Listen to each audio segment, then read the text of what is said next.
What's up, guys? Welcome back to the channel. I hope everybody's doing well today. If you guys are new here, this is Hugh, and we're finally got some time, a day off on Monday here, to do a video on the Reef tank versus Tesla installation videos. But you guys are new here, I have a whole series on this tank. It's a WaterBox 7225, 6 foot long, I think like 2 feet front to back, and I think 2 feet up and down. So it wasn't reef ready. It's a WaterBox 7225 Clear Pro. I took time and did everything, plumbed overflow box here, built the stand, a super high stand, and hanging reactors and everything, skimmer, all that. This is a trigger system Sump. But I wanted to do a quick video today. I made changes to the bottom right here, but I didn't do any videos if you guys followed along. But I'll give you a quick update on everything down here that I Frankenstein recently. But up top right here, I just did a scraping. So up top right here, you see a whole bunch of algae floating about, but I did scrape right before filming, so it's all floating up there. It was like covered in algae front and back. I usually have to do scraping like every 2 weeks or so, but usually I'll just leave it alone and everything's just kind of growing like crazy. But so far I think the corals are pretty good. I haven't had any losses or anything like that. GSP going crazy on the bottom right here. It's like starting to crawl backwards. I need to trim some off and like sell it off of OfferUp or Craigslist or whatever. But GSP is going crazy, and these Superman mushrooms right here are huge. Like this cluster right here, it's like the size of my hand right here. I think there's 1, 2, 3, 4 pieces in there. A sun kiss right here, getting super big. I got a, what is this? This orange one, jawbreaker right here. It was super small, like tiny. I'm hoping that one gets big and puts out babies like this Superman right here. Bounce mushroom right here is getting pretty big. I got some frog spawns and hammers down here. They're hanging in there, not dying or anything. Up top, candy canes.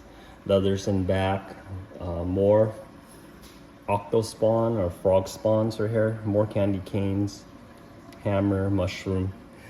Got this CC Inferno anemone right here. It's turning more yellow by the day for me. I'm hoping it gets bigger.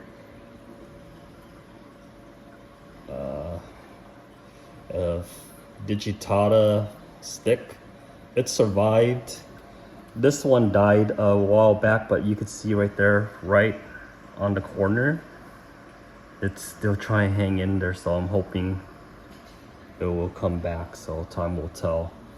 Some forest fire mushrooms right here, and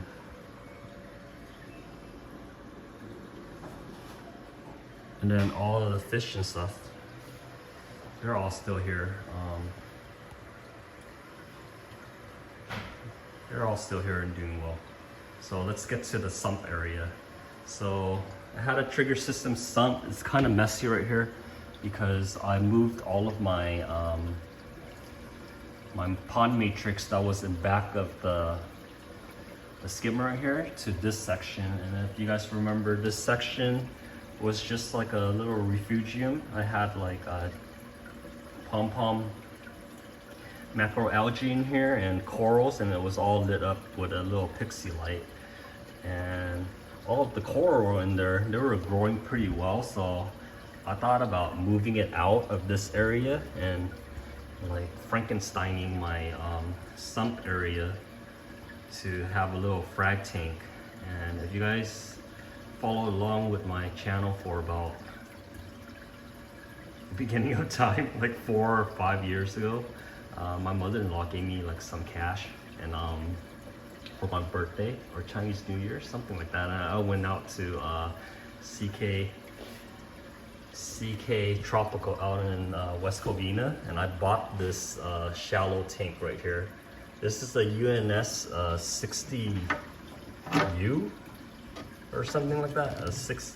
It's a shallow tank. I think 12 or 20 gallons. I'm not even sure now. But it's a shallow tank, and I eyeballed it, and I thought I could fit it up in here. And I actually did, so I fit it up in here, and then I drilled the UNS tank. If you can see the pipe back there.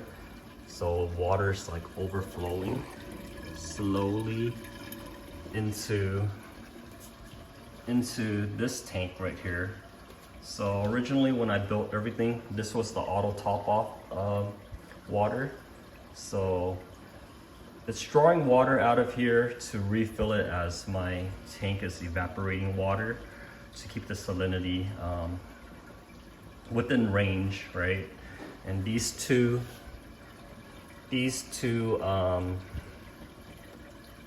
hoses right here, they run to a solenoid that's up here. That way I can refill this tank, and it'll hit this sensor right here and it'll stop, because I was getting tired of filling it with buckets, you know. So it's hooked up to a RODI system in my backyard, and every time I hit that button, it'll fill up right here. So it'll take me a while to go through this 29 gallon RODI chamber right here, but this tank right here was a 29 gallon tank similar to this one. Originally, I wanted it here to do water changes, to mix 29 gallons and then like have it pump into the sump right here, but I didn't do that for 2 years, and that tank was just sitting there, and I wasn't using it at all. It's just empty, and a whole bunch of dust and stuff was coming through. So I had a whole bunch of that pom-pom macroalgae right there that you see floating around. It was in the sump area, and I thought about having the water overflow into this area, and then having this chamber with tumbling pom-poms. That way I can like grow it out and harvest it and sell it later on. I have it in here just tumbling. Hopefully it fills up, and then I could like sell. But temporarily I have the grow lights right here, just basic grow lights from Amazon, a daisy chain, and I temporarily taped it right here, and they're doing fine. It's tumbling, and I'm just gonna monitor to ensure that it's actually growing and multiplying in here. But that's that. And then I drilled this tank as well, and then you can see back there it overflows back into the sump area. And in back right here I have a wave maker. But yeah, that was a quick update with the tank. That's just the only changes that I did. Like a couple of weeks ago, I just don't have time to keep up with the uploads and things like that. But I wanted to update you guys with this tank, what I did here, and all of the plumbing and everything. And I know a lot of you guys are new to reef tanks, and checking out the channel for ideas on how to plumb everything. It's just, I'm just building as I go, I guess. So everything in here is super Frankenstein. I got this from Amazon. When you guys are doing valves, try to look for a valve similar to this, like these right here. Don't go with the white ones where it's not a union. So these have unions on both sides. If anything ever goes wrong with your valve where it's needing service with the seals or anything like that, you can undo these unions right here and replace the valves. With the other cheap valves, the blue and the red ones, you're just kind of stuck with that, and it won't allow for swap outs down the line. Anyways, I feel like I'm rambling on, but that's it for now.